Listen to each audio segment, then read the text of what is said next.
Show all about Black Lung Records here, playing their releases, and we've got the owners here in the station, Bump and Silas, and we're going to chat with them for a couple minutes here before we get back into the music.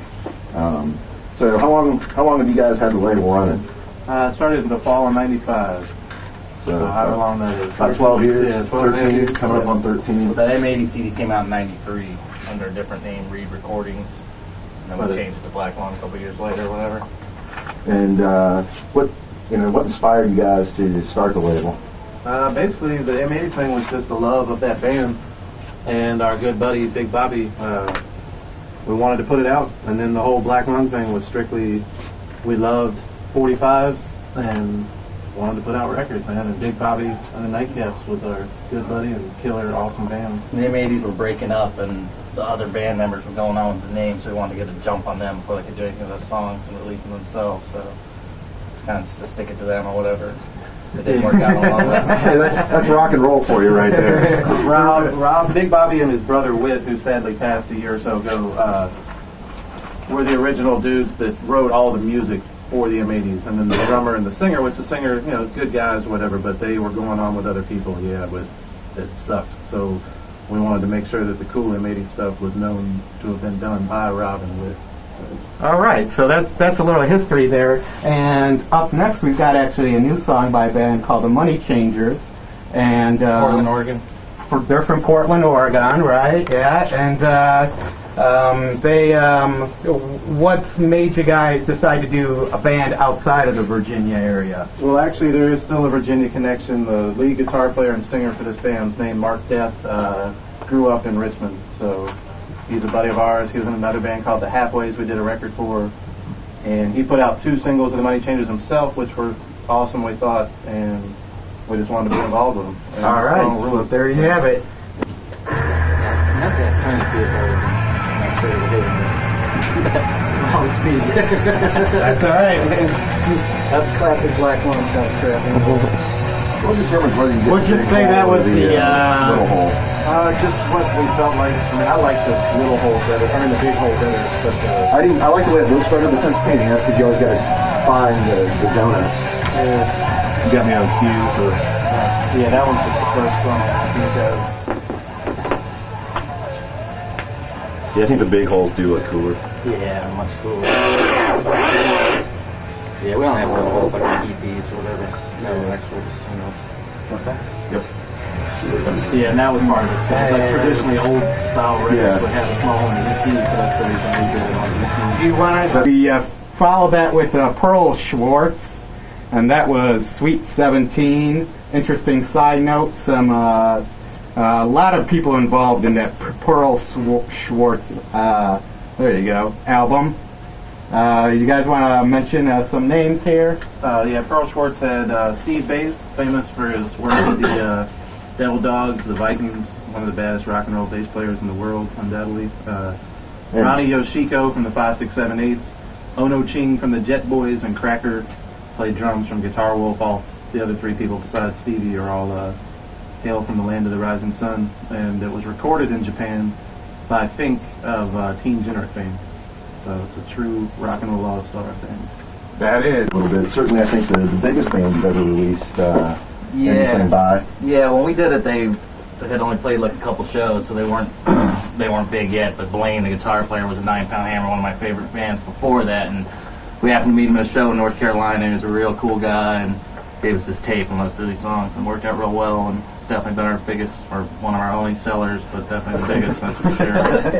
And I also like to say that we've, on Vaney's inspiration, we decided to not feed our dogs at all until they make their $500 in donations.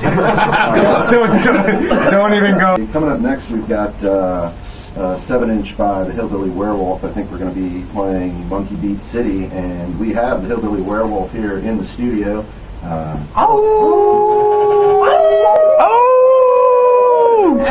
So tell us a little bit about how you got hooked up with the Black Lung guys to put this 7-inch out.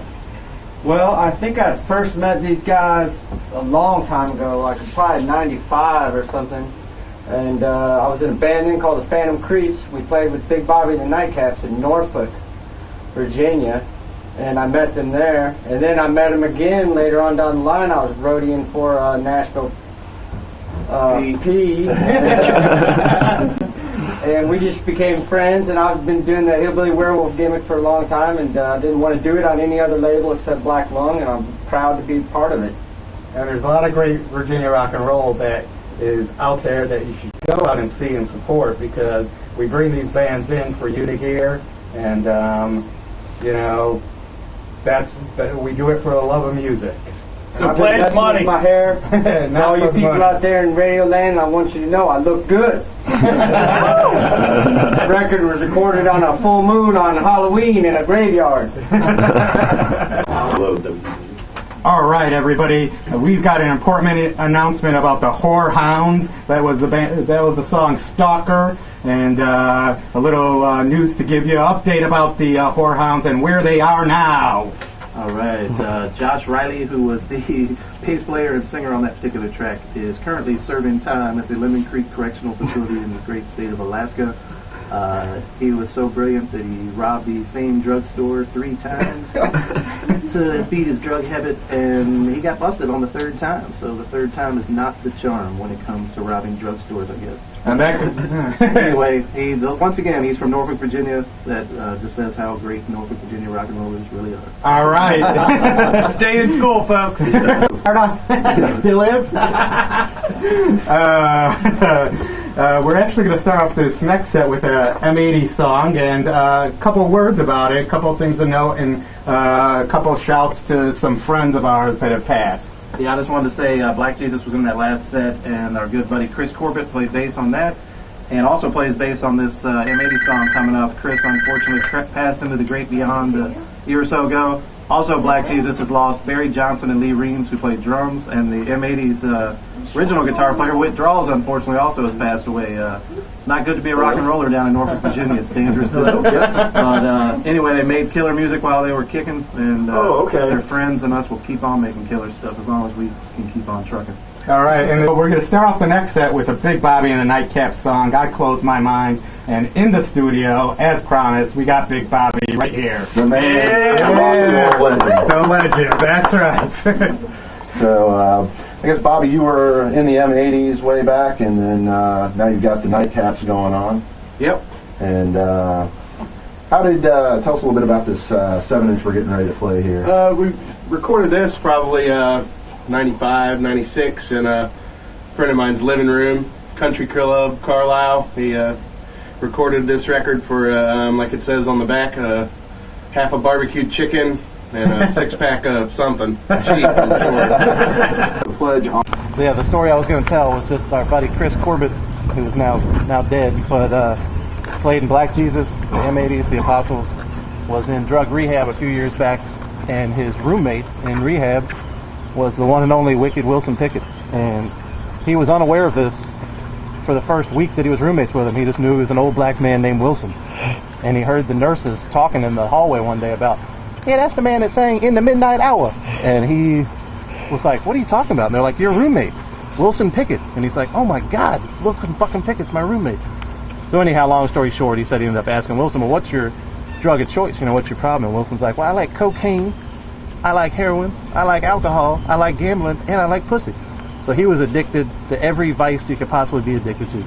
Everything that could bring you down. Women, drugs, alcohol, and gambling. But anyway.